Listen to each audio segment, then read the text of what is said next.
പ്രിയമുള്ളവരെ, വചനജ്വാല 1819 ദിനത്തിലേക്ക് പ്രവേശിക്കുന്ന ഇന്ന് 2026 ആഗസ്റ്റ് 24 തിങ്കളാഴ്ച എല്ലാവർക്കും ഏറ്റവും നല്ല ഒരു സുപ്രഭാതം ആശംസിക്കുന്നു.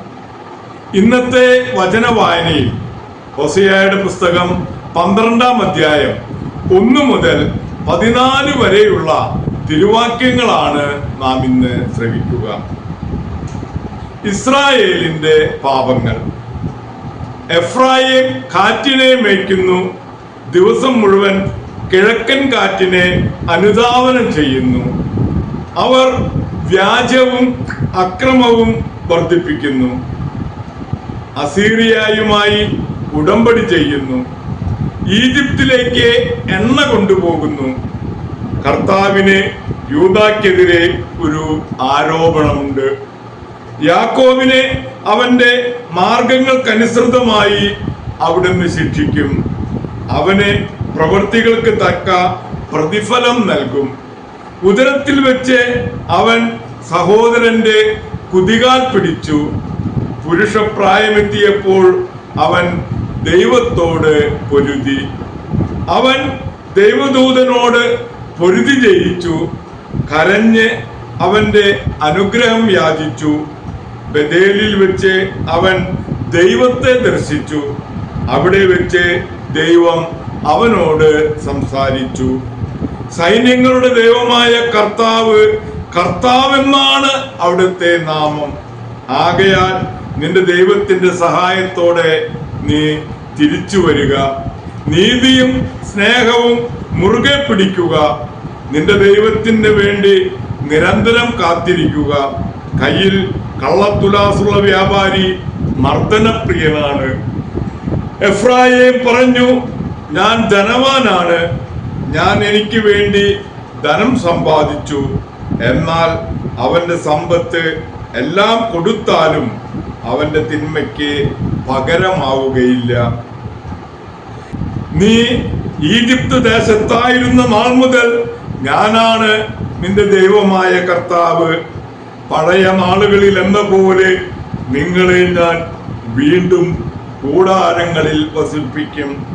ഞാൻ പ്രവാചകന്മാരോട് സംസാരിച്ചു, ദർശനത്തിനു മേൽ ദർശനമരുളിയതും പ്രവാചകന്മാർ വഴി അന്യോപദേശങ്ങൾ നൽകിയതും ഞാനാണ്.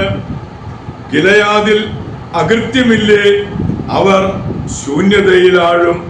ഗിൽഗാലിൽ അവർ കാളകളെ ബലി കഴിക്കുന്നില്ലേ? അവരുടെ ബലിപീഠങ്ങൾ വയലിലെ ഉഴുവുചാലിലുള്ള കൽക്കൂമ്പാരങ്ങൾ പോലെ ആയിത്തീരും. യാക്കോബ് ആരാം ദേശത്തേക്ക് പലായനം ചെയ്തു. അവിടെ ഇസ്രായേൽ ഭാര്യയെ നേടാൻ വേണ്ടി ജോലി ചെയ്തു. ഭാര്യയെ സമ്പാദിക്കാൻ വേണ്ടി അവൻ ആടുകളെ മേയിച്ചു. ഒരു പ്രവാചകൻ വഴി കർത്താവ് ഇസ്രായേലിനെ ഈജിപ്തിൽ നിന്ന് കൊണ്ടുവന്നു.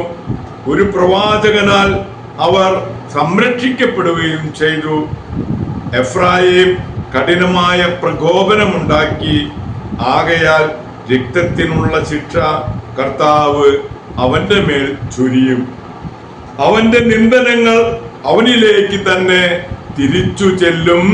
ദൈവത്തിന്റെ തിരുവചനമാണ് നാം ശ്രവിച്ചത്. പ്രിയമുള്ളവരെ, ആഗോള കത്തോലിക്ക സഭയിൽ ഇന്ന് അപ്പസ്തോലനായ വിശുദ്ധ ബർത്തലോമിയായെ അനുസ്മരിക്കുന്ന സുദിനമാണ് ഇന്ന്. സുവിശേഷകൻ സ്ലീഹന്മാരുടെ പേരുകൾ നൽകുമ്പോൾ ബർത്തലോമിക്ക് 6ാമത്തെ സ്ഥാനമാണ് നൽകുന്നത്. ഫിലിപ്പ് കഴിഞ്ഞ് ബർത്തലോമിയ വരുന്നു. പേരിന്റെ അർത്ഥം തോലമിയുടെ പുത്രൻ എന്നാണ്. അത് വിശുദ്ധ യോഹന്നാൻ 1-ാം അധ്യായത്തിൽ വിവരിച്ചിരിക്കുന്നത് പോലെ ഫിലിപ്പ് ഈശോയുടെ അടുക്കലേക്ക് ആനയിച്ച നിഷ്കളങ്കനായ നത്താനിയേലാകാം. അതിനാൽ ഗലീലിയെ കാന ആയിരിക്കാം അദ്ദേഹത്തിന്റെ ജന്മദേശം. വേദപുസ്തകത്തിൽ വിശുദ്ധ ബർത്തലോമിയ എന്ന സംശയമില്ലാതെ ഈ അപ്പസ്തോലനെ പറ്റി മറ്റൊരു വിവരവും കാണുന്നില്ല. അദ്ദേഹം ഇന്ത്യ, മെസൊപ്പൊട്ടോമിയ, പാർത്തിയ, ലിക്കോണിയ എന്നീ സ്ഥലങ്ങളിൽ സുവിശേഷം പ്രസംഗിച്ചു എന്നും ഇന്ത്യയിലേക്ക് വിശുദ്ധ മത്തായിയുടെ സുവിശേഷത്തിന്റെ ഒരു പ്രതി കൊണ്ടുവന്നുവെന്നും എസേബിയൂസ് മുതലായ ചില ചരിത്രകാരന്മാർ പറയുന്നുണ്ട്. തോമാസ് ശ്ലീഹായാണ് പ്രസ്തുത ഗ്രന്ഥം ഇന്ത്യയിലേക്ക് കൊണ്ടുവന്നതെന്നും അഭിപ്രായാന്തരമില്ലാതില്ല. വിശുദ്ധ ബർത്തലോമിയ അവസാനം പ്രസംഗിച്ചത് അർമേനിയയിലാണ്. അവിടെ അദ്ദേഹം വിഗ്രഹാരാധകരാൽ വധിക്കപ്പെട്ടു. അൽബനോപോലീസിലെ ചരിത്രകാരന്മാർ പറയുന്നു, അവരർ പറയുന്നത് അദ്ദേഹത്തിന്റെ തോൽ ഉരിഞ്ഞു കളഞ്ഞിട്ടാണ് കുരിശിൽ തറച്ചതത്രേ. പ്രിയമുള്ളവരെ, അപ്പസ്തോലനായ വിശുദ്ധ ബർത്തലോമിയായുടെ മാധ്യസ്ഥം യാചിച്ച് ഇന്നത്തെ ഈ നല്ല ദിവസത്തിലേക്ക് നമുക്ക് പ്രവേശിക്കാം. എല്ലാവർക്കും നല്ല ഒരു തിങ്കളാഴ്ച ദിവസം ആശംസിക്കുന്നു. ദൈവം നമ്മെ ഓരോരുത്തരെയും സമൃദ്ധമായി അനുഗ്രഹിക്കട്ടെ.